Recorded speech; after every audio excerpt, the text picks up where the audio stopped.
países desarrollados usualmente destinamos, tanto en los gobiernos locales o subnacionales, casi el 70% para servicios y un 30% o menos para infraestructura. En el Perú, los que quieren ser alcaldes o gobernadores van a encontrar la inversa.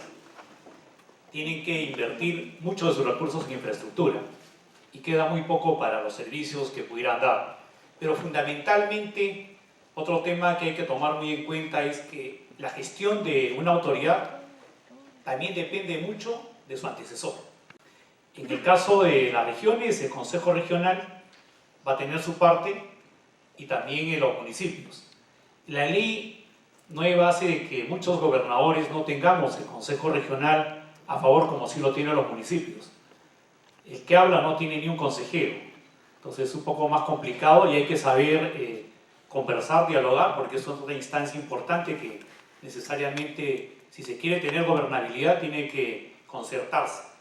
Voy a, en este momento, compartir con ustedes, hacer una aproximación de esta relación multinivel que hay entre el gobierno nacional, regional, los municipios provinciales y distritales, y cómo trabajan coordinadamente, o cuando hay divorcio, definitivamente tenemos muchas regiones en el país, no va a decir que sea también la mía, donde el alcalde provincial de la capital de la región no quiere ni celebrar el aniversario con el gobernador. Definitivamente los perjudicados son los pobladores. Y ahí lo más importante creo que es generar la mayor posibilidad de valor con los recursos que tiene cada una de las instancias, tanto a nivel local, regional o a nivel nacional. Existen muchas necesidades, no solamente es cuestión de presupuesto. Las necesidades en el Perú son tan grandes que la viceministra puede manifestarlo de que ni 10 años de presupuesto van a poder solucionar si nos lo dan juntos todas las necesidades que tenemos a nivel del país, a nivel de una región. Y estos se convierten en requerimientos que hace la población y que tienen que ser satisfechos. Y 4 años se pasan volando y no hay reelección. Y estas expectativas se acumulan.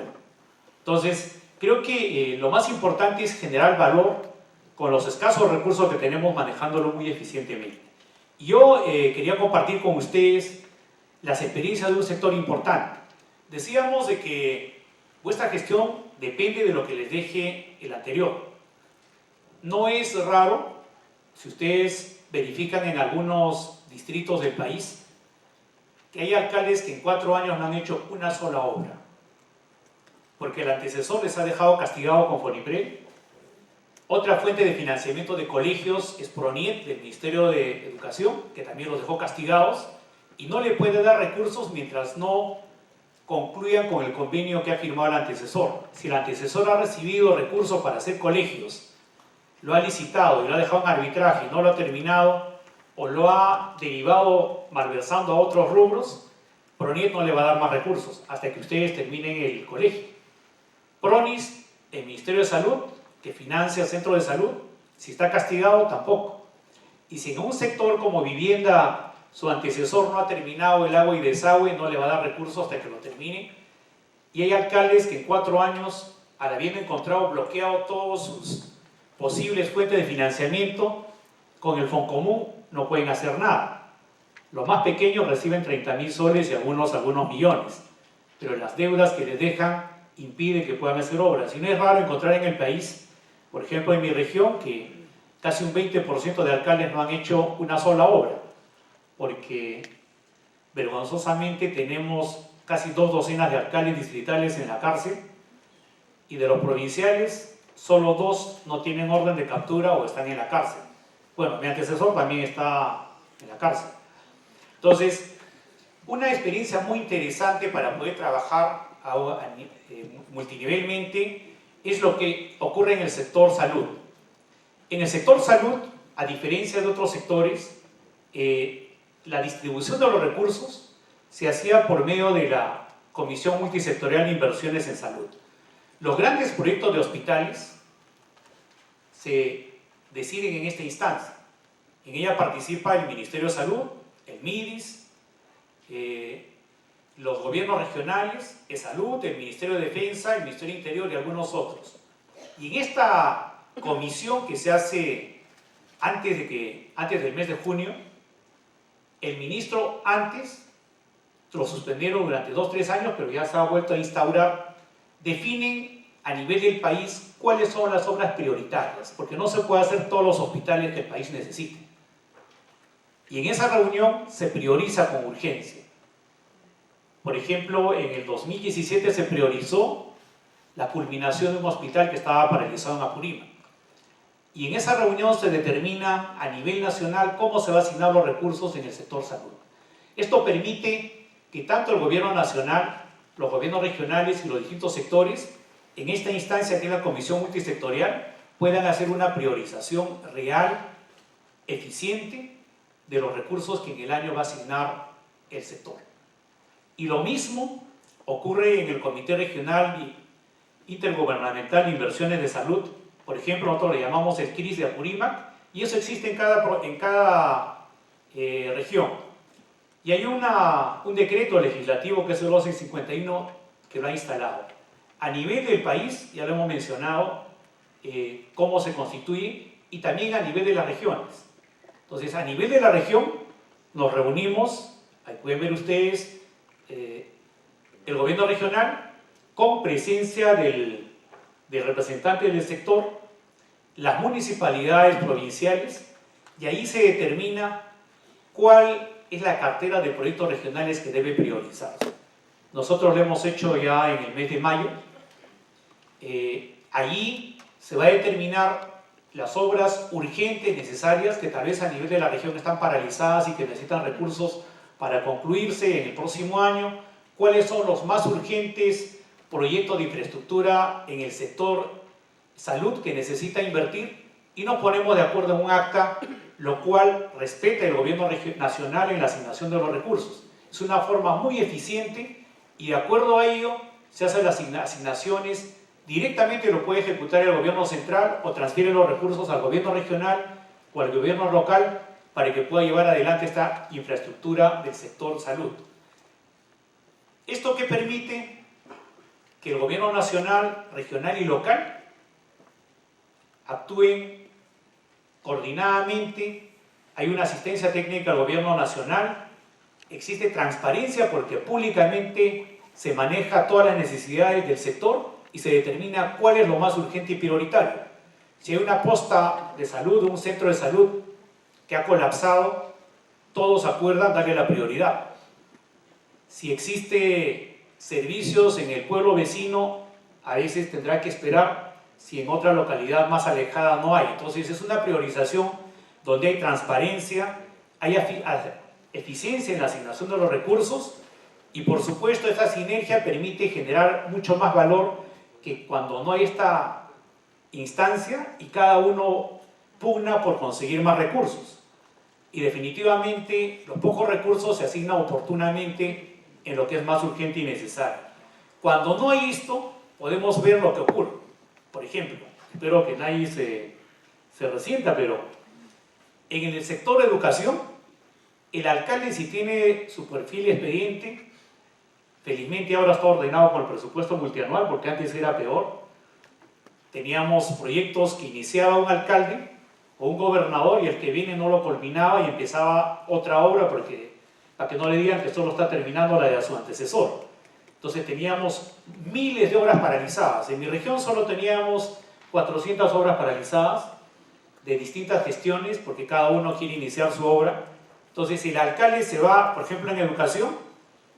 PRONIET es el financiero eje, el elemento financiero, la institución financiera de colegios a nivel del sector de educación, y permite que le den para hacer un colegio. Lo puede hacer el gobierno regional, lo puede hacer el alcalde provincial o el distrital. El que es más hábil consigue mayor financiamiento, o, lo vamos a decir públicamente, el que puede asetear mejor, también. Y ese es un tema que definitivamente no se puede negar, porque ha habido actos de corrupción en los 3 niveles. Pero también puede conseguir financiamiento del gobierno regional, que también le puede transferir a los municipios. Y otra fuente de financiamiento también es FONIPRED, que también financia, y ninguno coordina. Entonces tenemos colegios de 60 alumnos que tienen un elefante blanco que lo ha financiado una de estas instancias, y tenemos también 1.500 alumnos o 1.000 alumnos que están en un colegio de adobe, porque ninguno ha coordinado en ningún momento para la asignación de los recursos. Y si hablamos de otro sector como agricultura, es mucho más centralizado aún, porque ningún alcalde ni gobernador sabe, por ejemplo, lo que hace Agrorural, que cumple también muchas funciones que hace el gobierno regional. Y cuando el alcalde quiere un proyecto de riego, puede ir a la municipalidad provincial, puede financiarlo él mismo, puede ir al sector agricultura y puede ir a distintas instancias del Ministerio de Agricultura.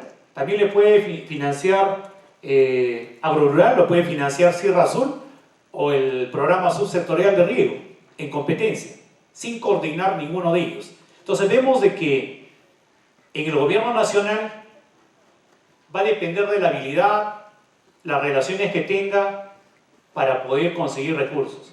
Esto no ocurre cuando se trabaja coordinadamente y se crea una instancia que permite trabajar con mucho más transparencia y se hace una asignación adecuada. Esto de la instalación del Comité Regional Intergubernamental de Inversiones en Salud ha permitido reducir muchísimo la corrupción, se asigna transparentemente los recursos y es lo más eficiente. Creo que es una instancia muy importante que deben exigirlo. Nosotros como gobernadores lo hemos exigido, se ha regresado a tomar esta posibilidad. Lo hemos pedido en el antepenúltimo GORE ejecutivo, que también es una instancia muy importante, porque antes los gobernadores teníamos que hacer cola en distintos sectores, igual que los alcaldes. Para hablar con un ministro hay que demorarse un día. El GORE ejecutivo ha sido una rueda de negocios donde los técnicos de cada región, con los técnicos de cada sector, solucionamos todos los problemas. Y a nivel local se ha instaurado el GORE, el MONI ejecutivo, que también a los alcaldes les permite poder acceder y conversar con los responsables de cada sector. Esto es la asignación que, por ejemplo, en la región Apurímac se ha hecho. Hay 6 proyectos de impacto regional que son urgentes, y ahí está el acta de la última reunión. De los 23 establecimientos de salud estratégicos que el gobierno los considera importantes, se ha hecho la priorización cuál es el más urgente, y 24 establecimientos de salud no estratégicos, y se ha hecho la orden de priorización. Y de acuerdo a eso, el Ministerio de Salud se compromete a asignar los recursos. Y esto obedece a la necesidad de urgencia que han determinado los 3 niveles de gobierno a nivel de esta región. Quería, para terminar, en 5 minutos, compartir también una de las 3 que hemos atomizado el país, y a nivel del país existen más de 400 distritos que tienen menos de 1.000 habitantes, cuando el promedio a nivel Latinoamérica es 24.000 habitantes. Y a nivel de las regiones también tenemos 24. Y definitivamente no es tan fácil administrar mucho más los servicios. Y en el tema de salud, por ejemplo, inicialmente se constituyó una mancomunidad por 3 regiones que eran las más pobres y de menor desarrollo del país, que después hemos agregado a Cusco, Ica, y en esta instancia los servicios, por ejemplo en salud, se dan complementariamente. Así tenemos pacientes que tienen problemas en la zona de oreja de perro en el Brae, pueden atenderse en Apurímac. Los pacientes de Cotabambas pueden irse al Cusco, y de Ayacucho vienen a Apurímac.